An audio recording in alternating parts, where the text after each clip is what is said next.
much. I'm really happy and honored to be here, and thank you for coming to see the film.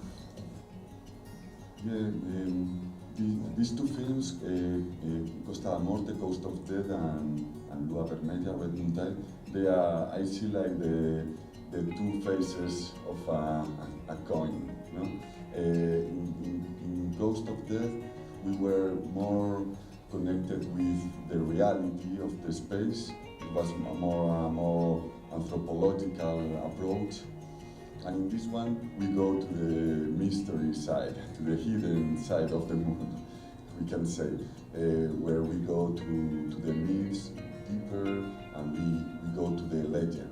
No? So Costa da Morte was more in the reality, and here more in the legend. But we have the landscape as the same. The locations, the landscape, the people are the same. You know? But of course, in the time that I did Costa da Morte and Lua Vermelha, I developed different interests. And in Costa da Morte is a film. It's enough. If it's good. Okay.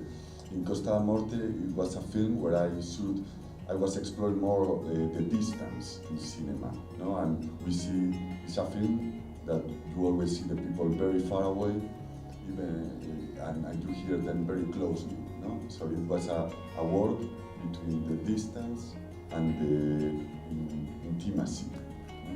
And in here it was more exploration of time, no? Using immobility to explore the experience of time. So when I started to develop the ideas for the film, at the beginning, Rubio was not there. No? It was going to be about this place where something happened, that people is paralyzed, so there is a mystery there. We don't know exactly what happened, why they are paralyzed. And I wanted to explore the folk beings of the imaginary world of my hometown, Galicia. No? The two main ones is a kind of witch that is special, that is called Meiga, a kind of witch, and this procession of phantoms that we see at the end of the film, that is called Santa Compañía, in Spanish, the Holy Company.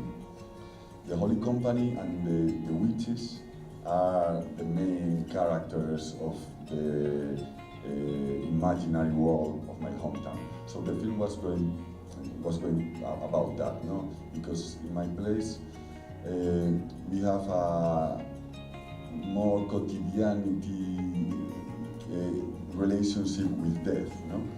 Yeah, so people also say, oh no, dead people doesn't live, they stay here with us, no? So it was more, the film was more about this co-living the dead people in the real world, no? But at one point I discovered the Rubio, no? And Rubio is a diver of this place who rescued more than 40 corpses that were lost in the sea. No? It's a place where there are a lot of shipwrecks, and many sailors are lost.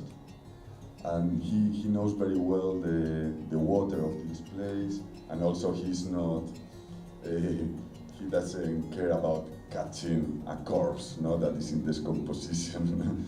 and so he rescued more than 40 corpses. So I thought it connected very well the two main aspects of the film, that was the ocean, the sea, and death. So I saw in the life of Rubio many elements of a legend. No? For me, he was like a legend alive. No? So what I did is include his life in a legend, no? And we create our fairy tale with this character. And I asked him to play himself in the film, and so he did. So the character of Rubio is himself, acting as himself. Yeah, in this film, the composition was really difficult, and it was, of course, one of the main things, as I work mainly with still shots, no, and it's very important the landscape and the painting style. I work with some references.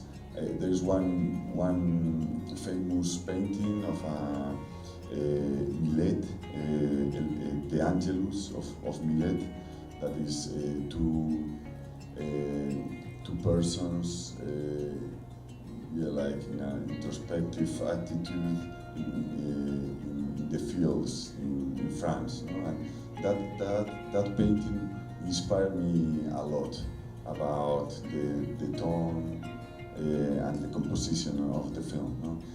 And yeah, it was difficult because every shot I have to move the characters in the landscape to try to make some energy appear, no?